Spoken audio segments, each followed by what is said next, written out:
The 4th chapter of the book of Ecclesiastes says, "Where one alone may be overcome, two together can resist. A three-ply cord is not easily broken." We are created physically connected to our mother, and our destiny is the communion of saints, the fulfillment of Holy Mother Church. Yet isolation and loneliness are becoming rampant in our world. The first form of asceticism that we will explore in Physically Spiritual is growing in relationships. Welcome to Physically Spiritual. I've been amazed by how much growing physically healthier has changed my spiritual life. I am captivated with discovering the truth about my body and how it relates to my relationship with God.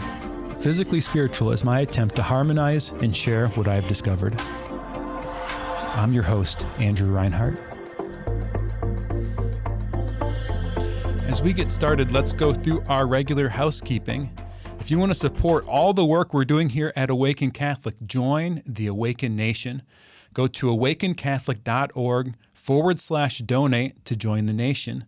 As members of the nation, you'll have access to bonus content from different shows, and you will also be able to now support a show host.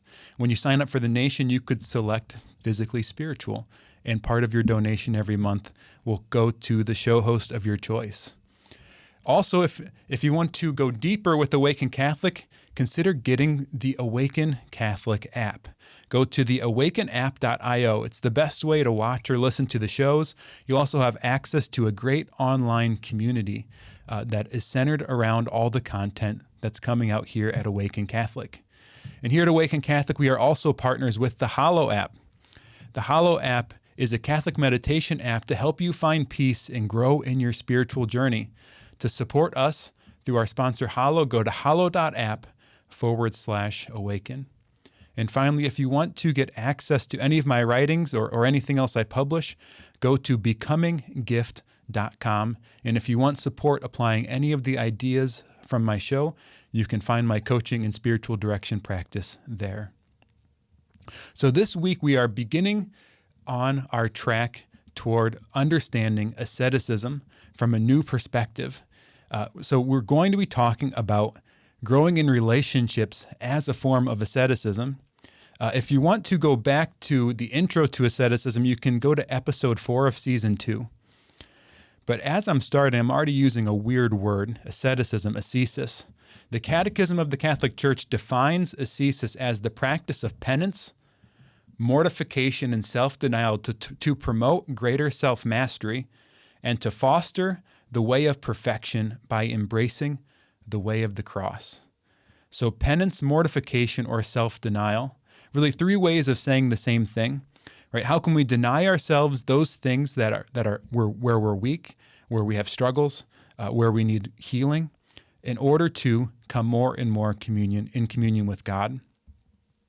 So we're going to take a special approach to how we talk about asceticism here on Physically Spiritual.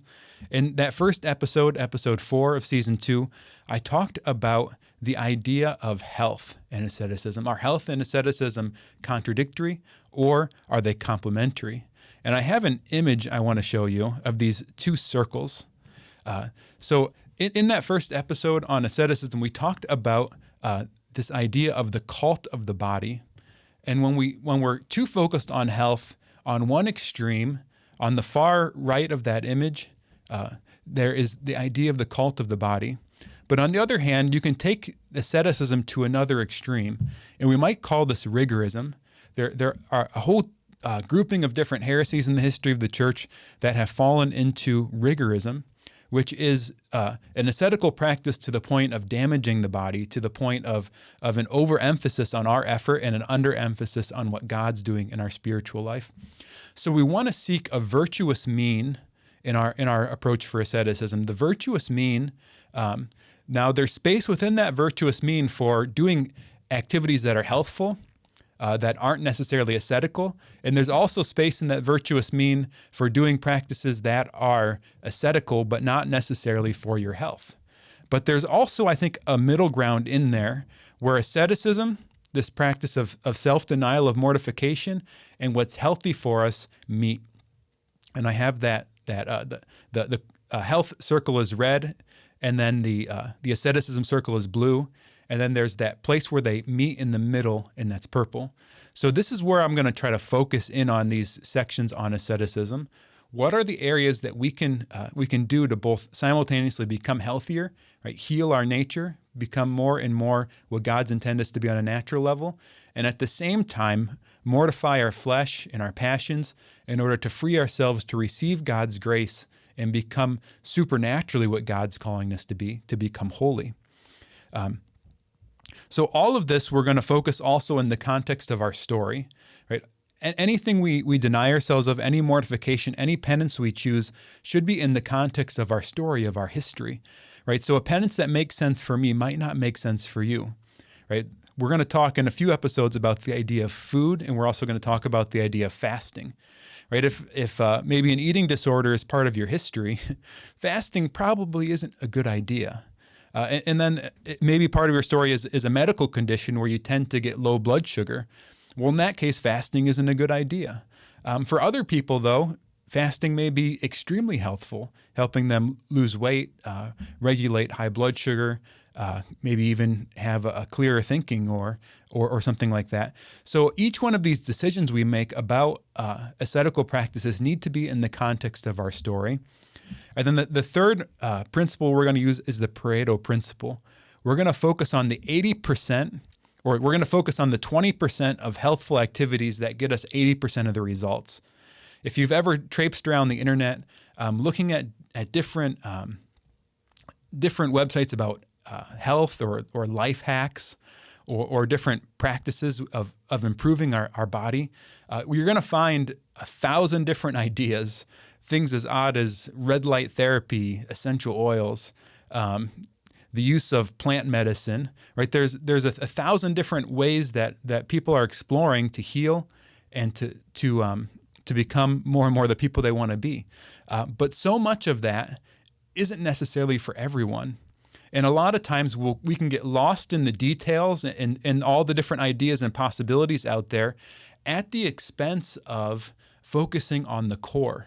Like, what's the foundation of health? What are those core things that we need to focus on to become who we're called to be, to become more and more what God designed us to be? Right? So you might be thinking right away, relationships. What do relationships have anything to do with asceticism?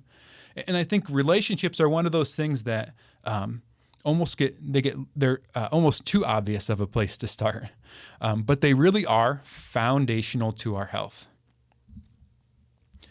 So here is a quote from St. Augustine that actually St. Thomas Aquinas uses when he's commenting on the 14th chapter of John. He says, and Augustine says, "Walk like this human being, and you will come to God. It is better to limp along on the way than to walk briskly off the way.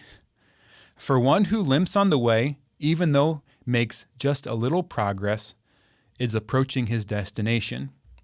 But if one walks off the way, the faster he goes, the further he gets from his destination." Right, what does this mean for us? In the context of asceticism, it means that we want to test everything in accord with the teachings of our faith.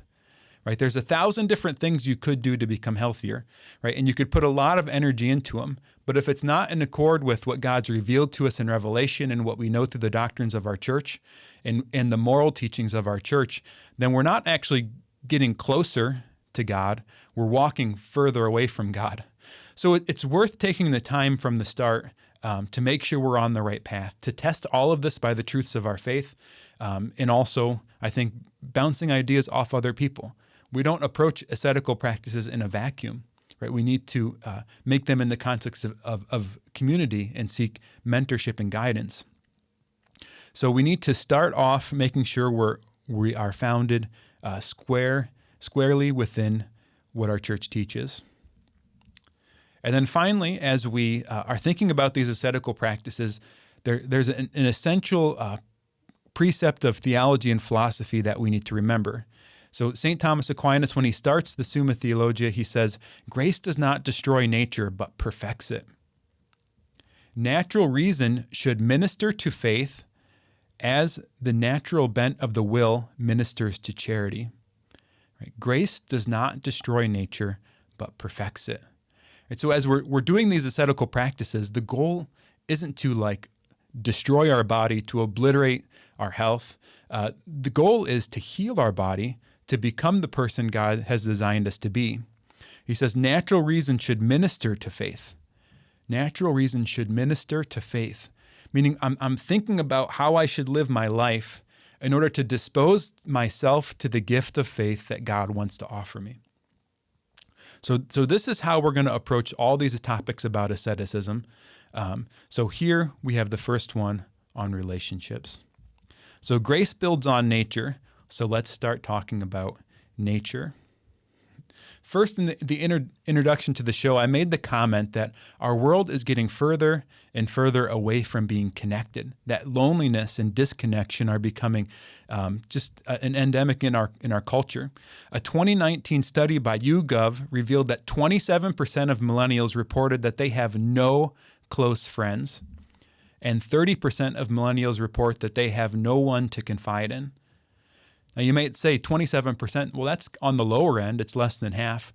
But just imagine no close friends, no one to confide in. Almost 1 in 3 has no one to confide in. It's inevitable in life we're going to get to a point where we're completely overwhelmed, where we absolutely need other people in order to persevere, in order to be the best version of ourselves. That means 1 in 3 millennials are in a place where they don't have that. It's no wonder that things like suicide are on the rise in our culture. Some studies suggest that loneliness disposes the person to spend more time in a fight or flight state, which can cause inflammation in the body. And inflammation is an underlying cause in every chronic disease. Right? So this isn't like an optional thing if we want to flourish. Right? Some people do end up living it like as hermits. But that's really a supernatural calling.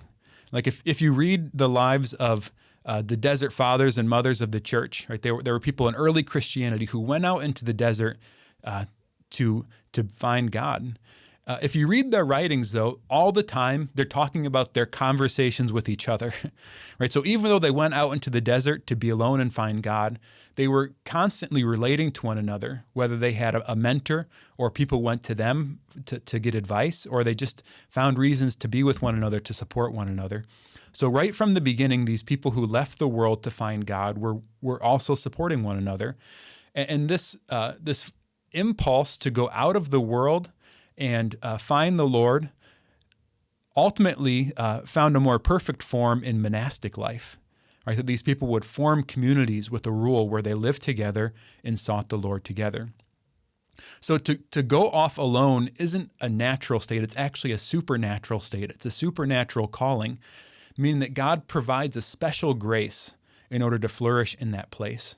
It's not normative to be alone, and it's not recommended unless you have that specific calling. And oftentimes it's only for a limited amount of time.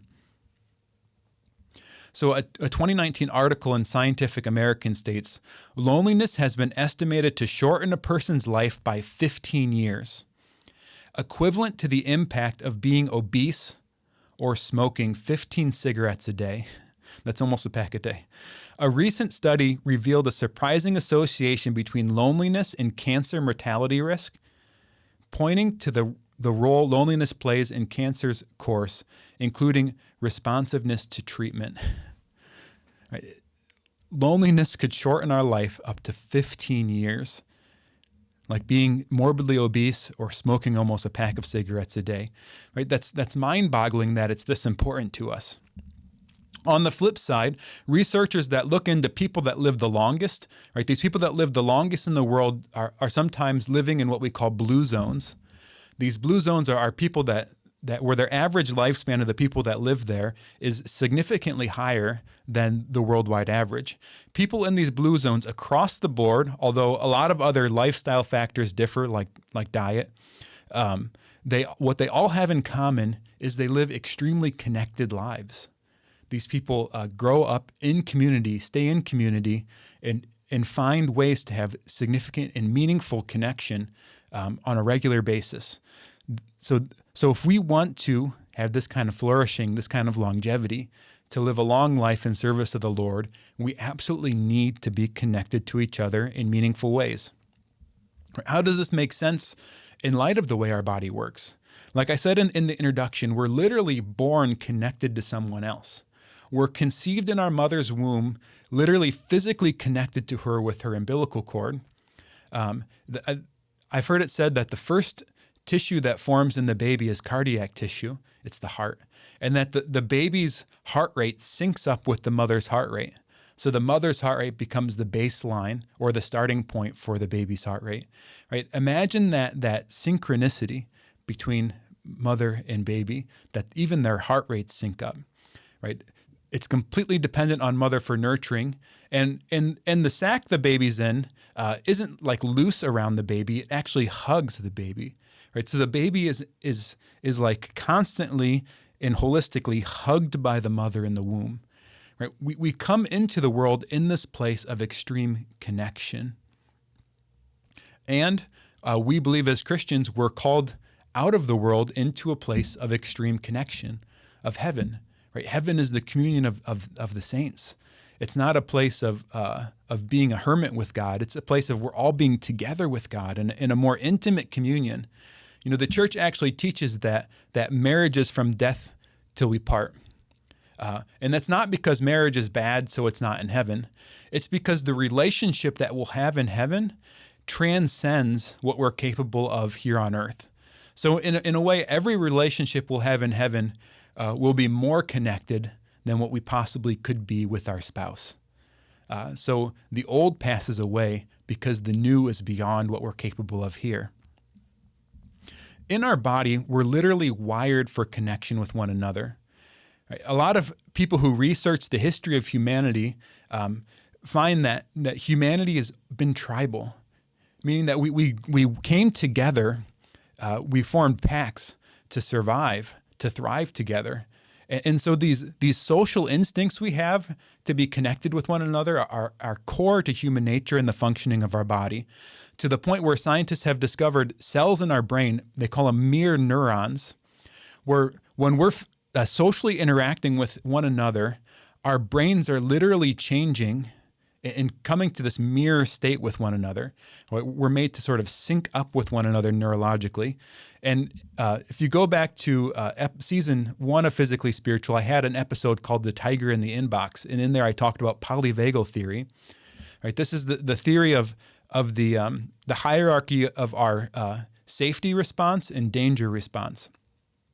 So one of the key things that brings us to a place of safety with someone else is called neuroception. Our nervous system is wired to perceive safety or danger in other people. And I'm constantly giving off nonverbal cues of safety and danger to the world around me. And then every person that I'm coming in contact with is similarly giving off these reactions of safety or danger. So I am literally wired to perceive those reactions in other people in a way that's pre-conscious, meaning these shifts are happening between safety and danger in my body in a way that I'm not aware of. And in this process of the perception of these states is called neuroception. It's before we're actually consciously aware of it. So I'm literally wired to be regulated by the people around me. It calls to mind where I'm going to start this next section on the supernatural side of this. At the very beginning, God proclaims that it's not good for man to be alone. Right? That's written in our bodies.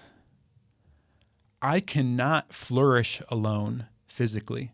I cannot flourish alone naturally.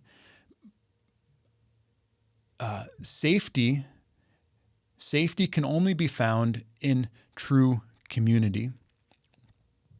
So we are physically wired and designed to be in communion with one another from a physical adaptation standpoint, a neurological standpoint.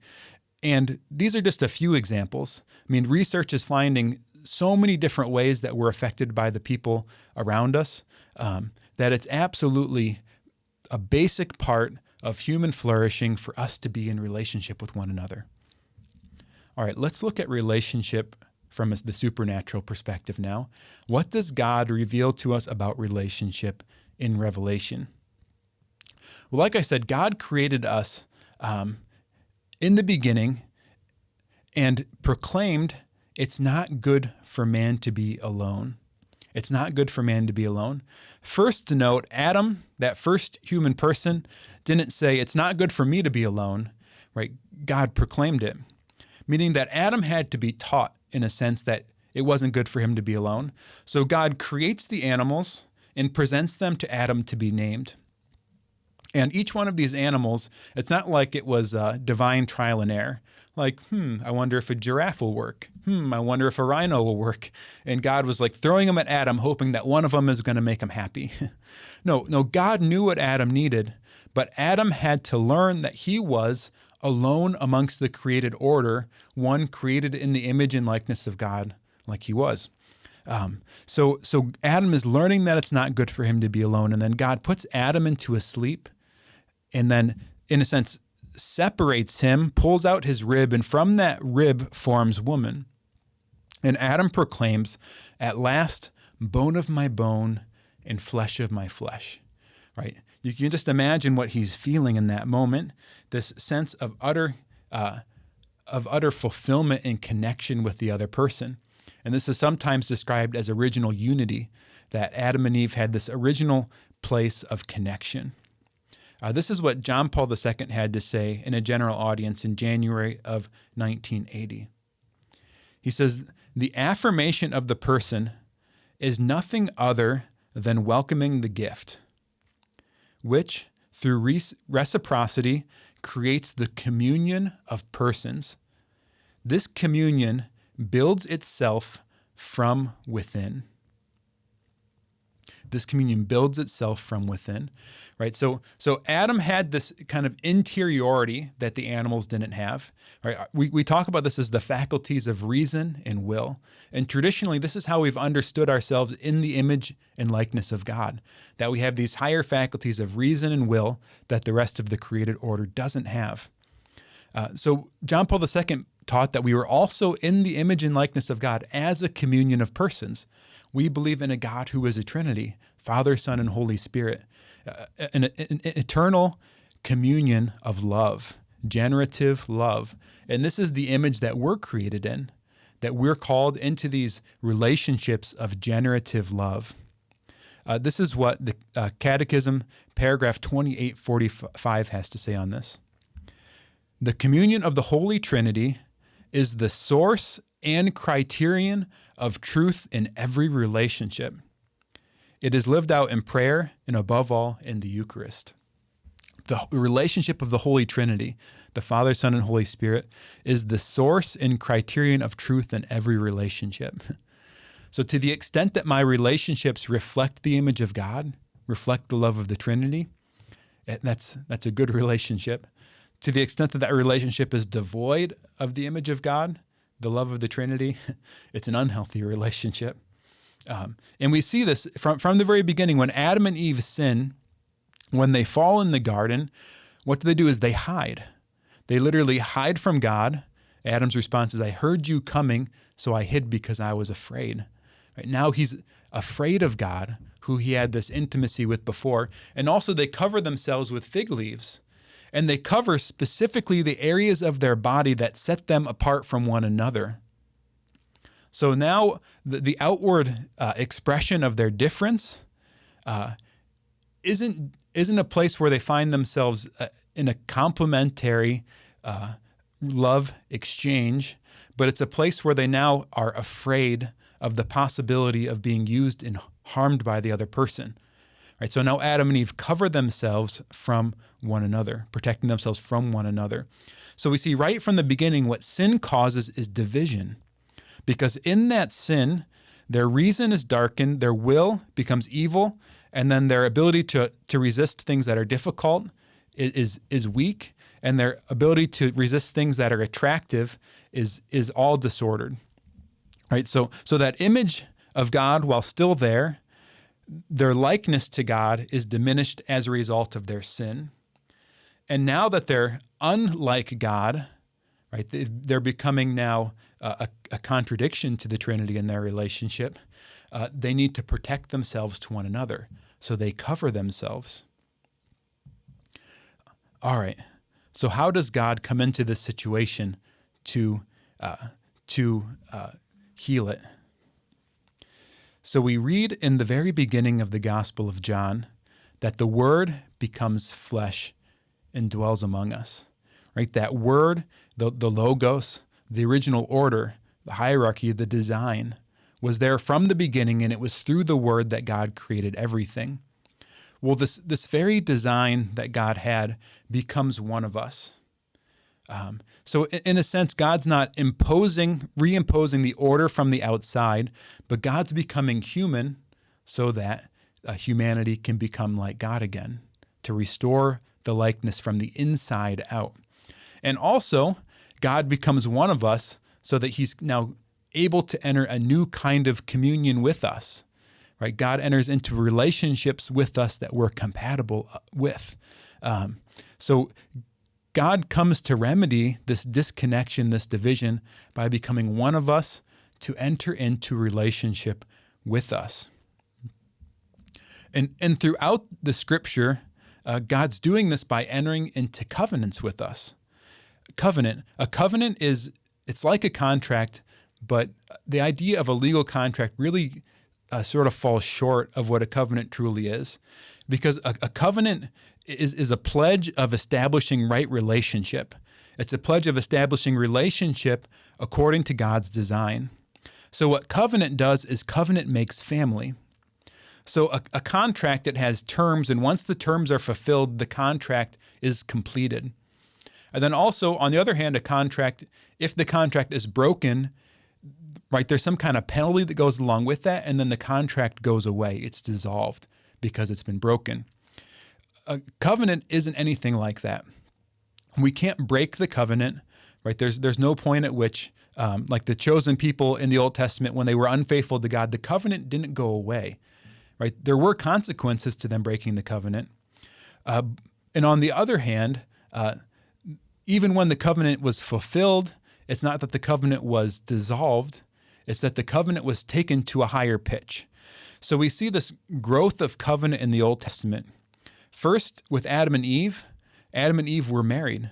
And this is the original covenant, or what John Paul II called the Primordial Sacrament, right? The primordial way that God reveals his design and his love to the world and gives grace to his people. So that marriage covenant then flows into a family.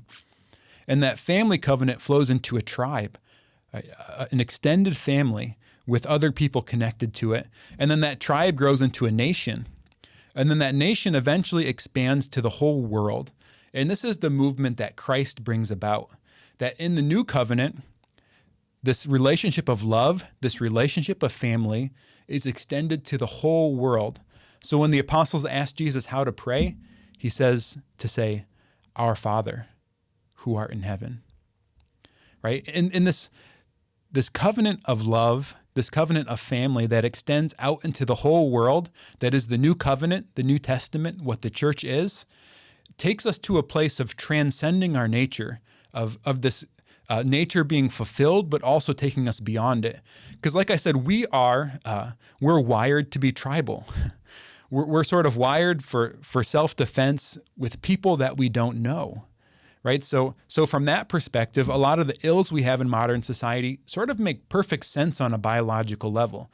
Things like racism or things like nationalism, right? These other people who don't look like me, these other people who don't follow the same rules as I do, that live in other places, that speak different languages, all of these things signal to our biology, don't trust them. That's the way we're wired. And I'm not making excuses for any of these great sins in our society today. We need to work against all these things. But what the gospel offers us is a full and rich means of achieving a human family, right? The idea of I think not being just nationalistic, not being racist. I think all these ideas that are so valuable in our modern world have their roots in gospel values. because I can live that reality because the whole world is now my tribe. The whole world is now my family. We have one Father, and that's God, right? So this grace in the new covenant allows me to transcend the way that I'm wired in order to live in a singular family that is the communion of the saints, that is the church. All right. So hopefully that wasn't too all over the place, but we have this idea of that we're designed by nature to be in relationship, to be in communion. Without that relationship and communion, we break. And then what Christ brings us in the church and in the sacraments doesn't just restore us to that communion, but also invites us to transcend it in a way that we couldn't have imagined on our own. So let's now get into some practicals. I think our restoration of true relationship begins with our relationship with God. Remember, the measure of true relationship is the relationship of the Trinity. So we have to come to God to be reformed in right relationship. Paragraph 2565 of the Catechism says, in the new covenant, prayer is the living relationship of the children of God with their Father, who is good beyond measure, with the Son, Jesus Christ, and with the Holy Spirit. The grace of the kingdom is the union of the entire Holy and Royal Trinity with the whole human spirit. Thus, the life of prayer is the habit of being in the presence of the thrice holy God and in communion with Him. This communion of life is always possible because through baptism, we have already been united with Christ. Prayer is Christian insofar as it is communion with Christ and extends throughout the church, which is the body. Its dimensions are those of Christ's love. The dimensions of our relationship with God is Christ's love. I could just read that again. It's great. So the new covenant, in the new covenant, prayer is relationship with God, right? How can we relate to God? Remember, we receive the theological virtues in our conversion of faith, hope, and love. And this gives us the capacity to do something that transcends our nature, to relate to God as just how we would relate to one another. So we receive this gift of God in our faith, and this is expressed in our baptism. And this baptism gives us the actual grace that corresponds to our faith. So we just had an episode on baptism a couple weeks ago. I'd encourage you to go back to that if you haven't listened to it yet. So by being baptized, by receiving the gifts of faith, hope, and love, we're entering into the life of the Trinity. We're becoming like God again. Our nature is being both restored and healed, and then also we're being taken beyond it to become not just an image of God, but an icon of God, right? Someone who makes God present to the world around us, becomes another Christ in the world. So this is the foundation of right relationship, is relationship with God. Maybe you struggle with relationships. I know I'm very naturally introverted. If I was just left to my own devices, I could spend just an unlimited amount of time alone in a room by myself staring at the wall.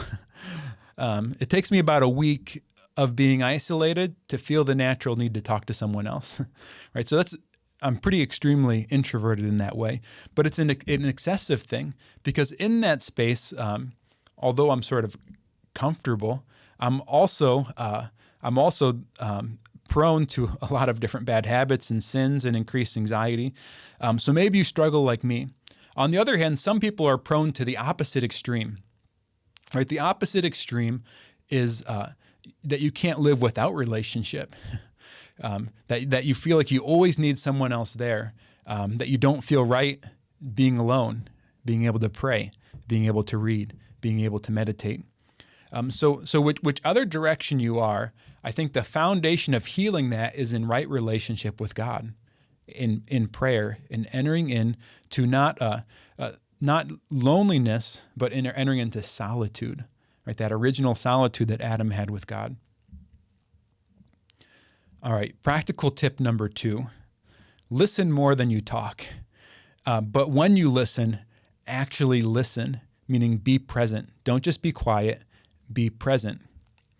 This is what Robert Cardinal Sarah says in The Power of Silence, a great book that I'd recommend. He says, in order to listen, it is necessary to keep quiet. I do not mean merely a sort of constraint to be physically silent and not to interrupt what someone else is saying, but rather an interior silence. In other words, a silence that not only is directed toward receiving the other person's words, but also reflects a heart overflowing with a humble love, capable of full attention, friendly welcome, and voluntary self-denial, and strong with the awareness of our poverty. The silence of listening is a form of attention, a gift of self to the other, and a mark of moral generosity. It should manifest in awareness of our humility so as to agree to receive from another person a gift that God is giving us. For the other person is always a treasure and a precious gift that God offers to help us grow in humility, humanity, and nobility. I think that the most defective human relationship is precisely one in which the silence of attention is absent. He really drove it home there. He says, I think that the most defective human relationship is precisely one in which the silence of attention is absent. Right, let's go back to that quote from John Paul II about the communion of persons. John Paul II said that the affirmation of the person is nothing other than welcoming the gift, which through reciprocity creates the communion of persons. This communion builds itself from within, right? This communion builds itself from within, meaning when I'm approaching the other person, I'm not approaching from an interior state of fear, right? Of doubting the other person's gift, of not trusting the other person. And on the other hand, I'm not also approaching the other person with an agenda, right? I just have a bunch of stuff that I need to say. I need to make my point. I need to fill the space. I need to be the one who's seen in whatever way. We're called to approach the other person with an openness of heart, a listening, right? Cardinal Sarah talks about it almost as a form of asceticism, right? That quiet listening is a self-denial. It's a mortification of self. In order to receive the other, I need to not say what I want to say. And it needs to go deeper to when I'm talking to that other person, I need to not even think about what I would say. I need to be fully attentive from the inside out. And I think this is essential, obviously. So let's apply this in a couple different situations. Let's think of the oft-incriminated mode of communication in our world, social media, right? Are you truly listening on social media, right? When you read someone else's post, are you trying to enter into the mystery of that person? Or do you instantly just react? It's actually a medium, a mode of communication. It doesn't lend itself easily to this kind of communion, right? It's designed to give us more of a surface level connection. So it takes effort to enter into it in this kind of meaningful way. But when you read that post, do you ask yourself, what does this say about that person's heart? Right? What's this person trying to express? Who is this on the other side? And what are they trying to reveal about themselves by saying this? Right? Can I enter into the mystery of the other person when I'm engaging in social media? Another place, when we're just interacting with acquaintances or perfect strangers in public, whether it be the waiter or waitress at a restaurant, or the teller at your bank, or the person that you just happen to walk into the elevator with at the same time, right? In those moments, do I encounter that person? Or am I just encountering my internal fear and discomfort, right? Do I truly maybe ask them a sincere question of who they are or how they are? Do I look them in the eye and encounter them, or do I just look at their body, either evaluating their clothes or maybe trying to scan them if they're safe or not, or maybe I'm objectifying them sexually or something else like that, right? Am I truly encountering a person, or am I just encountering my own internal state, whatever it might be? And then finally, in our deepest and most profound relationships, whether it be in marriage or with a best friend or maybe our coworkers who we're very close with, right? How do I enter into those relationships? Do I just see them as a means to an end, right? As someone to help me get what I need? Or do I truly approach them with an openness, hoping to be able to enter a meaningful, deep relationship with them? Is it just a relationship of pattern, right? It's so easy to get into these just habits where we have the same old boring conversations, or maybe the habit is not to have a conversation. Do I enter in to the relationship as if it's ever new, right? Even though you might be married to somebody for 50 years, right? When I go out to dinner with my bride, do I ask myself, who is this person, right? What can I learn about them that I don't know? Or how can I re-encounter something about them in a deeper way that I haven't accessed before? Right, so we can enter into all of our relationships with a sort of examination of conscience of, am I entering this relationship as a communion of persons? Does this follow the model of the Trinity, this model of self-giving love? Right, so I would propose a penance that we might take on. This is something I'm trying to do for this Lent, is that I'm trying to talk to someone every day in a vulnerable way, meaning not just talking about the news or sports or the weather or whatever, but to really share something. Share a fear I have, maybe a hope I have, a feeling I have, a need I have, to go deeper into a more intimate conversation. Because like I said, in the context of my story, I have this proclivity for isolation. Right? I often don't want to engage in conversation. I find it very difficult to bring my internal life to the outside. Right? So for me, the penance is to share something meaningful. Maybe you have the opposite proclivity. Right? Maybe you're just an open book all the time, right? So maybe the penance for you is every day I'm going to have a conversation where I listen more than I talk, right? Core to listening is asking questions, because in a meaningful, heartfelt, well thought out question is both an awareness of what's going on in the other person and me expressing my attentiveness and my curiosity. Right, so core to listening is also asking questions. So that might be another penance you might take on. Right, in every conversation I have today, I'm going to ask a good question, a meaningful question.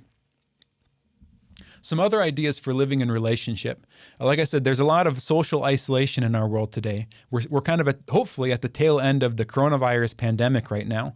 So there was an even greater social isolation where a lot of relationships are happening virtually over Zoom and over social media. So one idea as we're coming out of this pandemic especially is to volunteer somewhere, right? To volunteer somewhere. It can be awkward when you first meet someone or try to get to know someone to just, plop down face to face with each other and start talking. You just don't know them yet. It's hard to know what questions to ask. It's easy to feel uncomfortable before you really know the other person, because maybe it is someone you shouldn't trust, right? So it's good to begin to encounter people in context of shared mission. And this is what we do when we volunteer, whether it's at your church or at the local humane society or some other nonprofit that you have a passion about. But by volunteering, it's loving together in imitation of Christ. It's entering into common mission. And by doing this, it starts us off in the context of that kind of mission mindset, of that entering into being self-gift. So going somewhere and volunteering can be a great way to break that social isolation. We also sometimes need deeper relationship. And in our culture, we have some context for this deeper relationship that we can find if we need help to overcome maybe struggles of isolation or struggles of being too out there. So one secular context, hopefully, that you can also bring your faith into would be like mental health care with counseling or something like that. But also in our church, we have a rich and deep tradition of spiritual direction. Right? A spiritual director is someone who's seeking the Lord, hopefully is further advanced in the spiritual life, and also has a rich and full knowledge of the Catholic spiritual tradition. And out of that, by you revealing your soul to them, sharing about your life, they can help guide you to find God's will in your life and to follow that will. So finding a spiritual director can be so helpful to break out of this isolation if you feel like you're there. And if you can't find a spiritual director, just finding a regular confessor, meaning that every time you go to confession, every time you go to the sacrament of penance, you go to the same priest. You go to the same person so that they know you, and you go face to face so that they see you. And there's this personal interaction where it's not just hearing the words that your sins are forgiven, but you see somebody's face as your sins are forgiven, right? And just think of when we're talking about like mirror neurons, when we're talking about our vagus nerve, when we're talking about our nervous system, the effect that has on the body, right? We're biologically wired for fidelity in one sense, in that since we're designed to be tribal, to be in small groups of people with the common mission of survival, there's a lot of our biological wiring that incentivizes us to stay in communion with the people we know, to stay in right relationship with those people. So one of the gifts of confession is we have this regular context of being able to be restored in communion to God and to the church and also to our community. And that can be a great place of healing. So going to the same priest every time, even though sometimes you might need to make like an emergency confession because you just need to get something off your chest, can help to build that context of direction and of relationship and of guidance. All right, hopefully this first episode on the track of asceticism in season 2 of Physically Spiritual might have been a bit of a surprise talking about relationship. I would encourage you following up on this episode to just think of yourself, right? Where are my natural proclivities? Where is either my excess or maybe where's my not enough in my relationships? Should I challenge myself to enter in a more meaningful way, to seek out people to try to share more?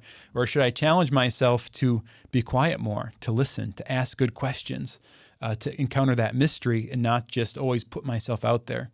And what are some really practical things that you can do in your day-to-day life to mortify that, to grow in that, to be ascetical toward that natural disposition that you have, to start to heal those wounds in your heart? And by being clear on what that is, it can help you to live that, right? So like this Lent, I've actually been trying to do that, have a conversation every day that's meaningful and deep and rich. And by doing that, hoping to work against that instinct in myself to isolate. And it's hard. It's been one of the Lenten penances that I've struggled with the most in my life. It's just difficult to do that every day. So try to set up some asceticism in relationships, because by doing it, we're not only doing something essential for the health and flourishing of our body, but we're becoming more and more the image and likeness of God as a communion of persons. This show and all media on Awaken Catholic is made possible by the Awaken Nation and the Hallow app. The Awaken Nation is a community of people like you who support all things Awaken for as cheap as a cup of coffee a week and get access to exclusive content. Learn more by visiting awakencatholic.org/donate. Hallow is the only audio-guided Catholic prayer app focused on contemplative prayer and traditional Catholic meditation such as Lectio Divina, Daily Examen, and the Rosary. We here at Awaken all use Hallow every day and love it. To learn more or give it a try, visit hallow.app/awaken.